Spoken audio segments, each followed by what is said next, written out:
Doctor, कालपर्यंत शेळी व्यवस्थित होती, आज अचानक चारा खाणं बंद केलंय किंवा गाभण शेळीचा गर्भपात झाला, अशा तक्रारी पावसाळ्यात पशुवैद्यकांकडे खूप मोठ्या प्रमाणात येतात.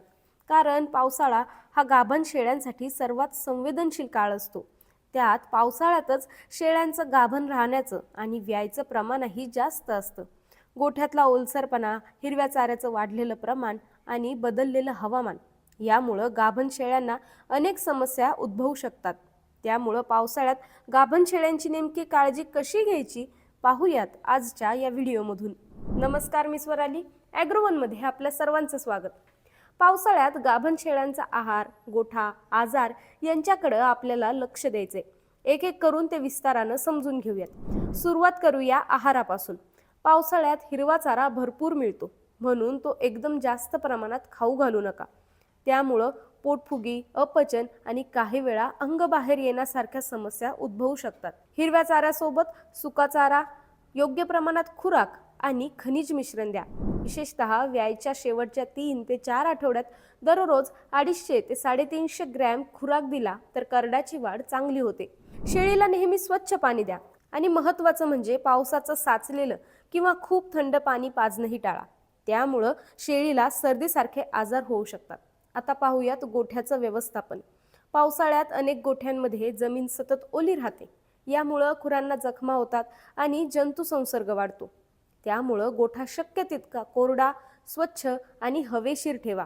रात्री शेळी बसते त्या ठिकाणी वाळलेलं गवत किंवा उसाचं पाचट अंथरा.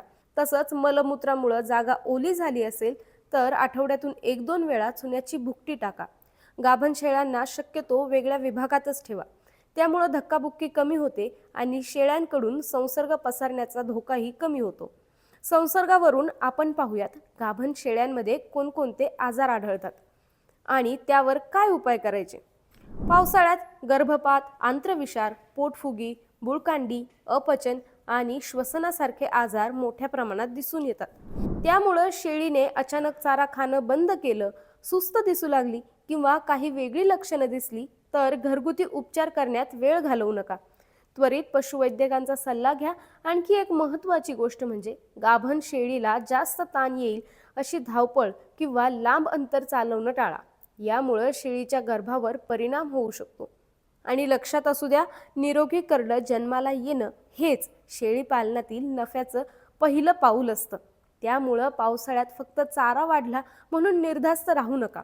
योग्य आहार, कोरडा गोठा आणि वेळेवर उपचार या 3 गोष्टींनी काळजी घेतली तर गाभण शेळी आणि होणारं करडं दोघांचंही आरोग्य चांगलं राहील.